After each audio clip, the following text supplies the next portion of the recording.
Sampurasun tepangkeun wasta pundipa TSMA Yadika Cicalengka. Assalamualaikum warahmatullahi wabarakatuh. Alhamdulillah ala nikmatillah wassalatu wassalamu ala rasulillah wa ala alihi wa sahbihi wa ma'walah amma ba'd.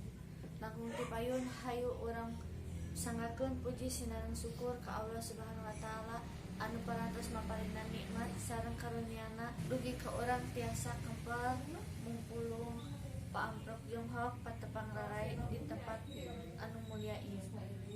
Anu insyaallah dina kaayaan sehat walafiat.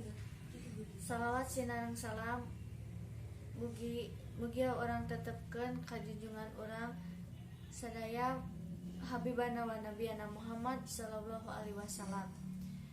Tehilap oge ka kulawargana tabi'ina dugi ka urang salaku umatna. Hadirin anu kusim kuring dipi hormat, tehilap oge rerencangan anu kusim kuring dipi kacinta. Dina danget ieu sim kuring baris nepikeun biantara anu judulna pentingna hirup rempeg tur sauyunan. Ibu-ibu sinareng bapak-bapak sadaya, negara Republik Indonesia teh merdeka tangtuna aya peran ti masyarakat anu rempeg tur sauyunan bajuang pikeun kahirupan anu leuwih tingtrim tur bagja. Upama hirup henteu sauyunan dina bajuang tangtuna moal aya negara Indonesia anu merdeka. Janten urang kedah ngahaturkeun nuhun ka para nanoman anu parantos bajuang nepi ka negara Indonesia teh bisa merdeka.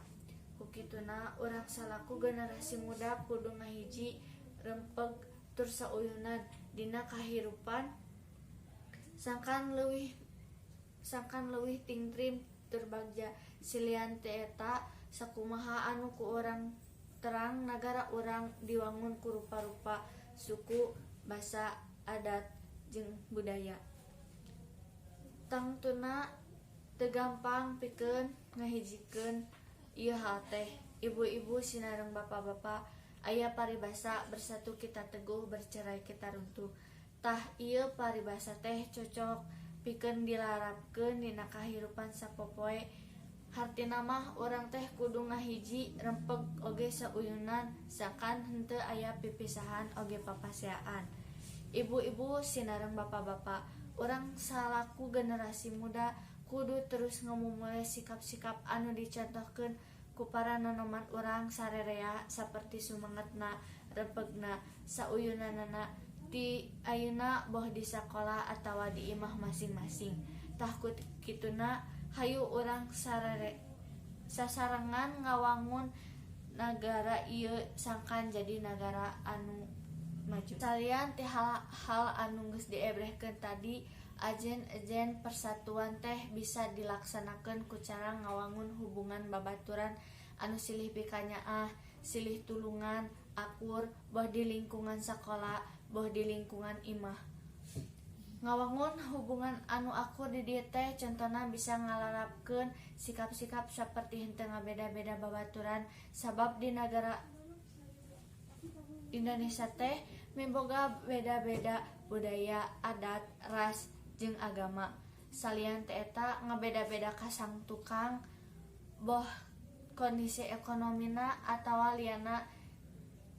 Jadi intina mah kudu ngawangun sikap toleransi sangkan bisa rempeg ngahiji jeung saluyu pikeun ngawangun kamakmuran.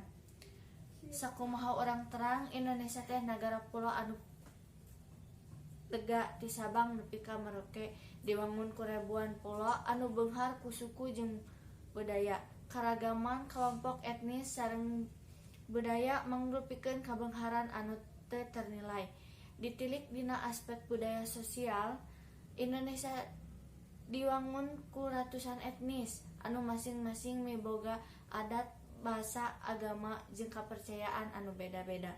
Kukituna ngandung potensi konflik anu gede. Sanajan urang beda, urang kudu ngajaga rasa persatuan nasional sangkan konflik teu lumangsung. Mung sakitu bae anu tiasa didugikeun, hapunten upami aya kalepatan tina ucapan boh atanapi paripolah Hatur nuhun kaana perhatosanana wabillahi taufiq wal hidayah. Wassalamualaikum warahmatullahi wabarakatuh.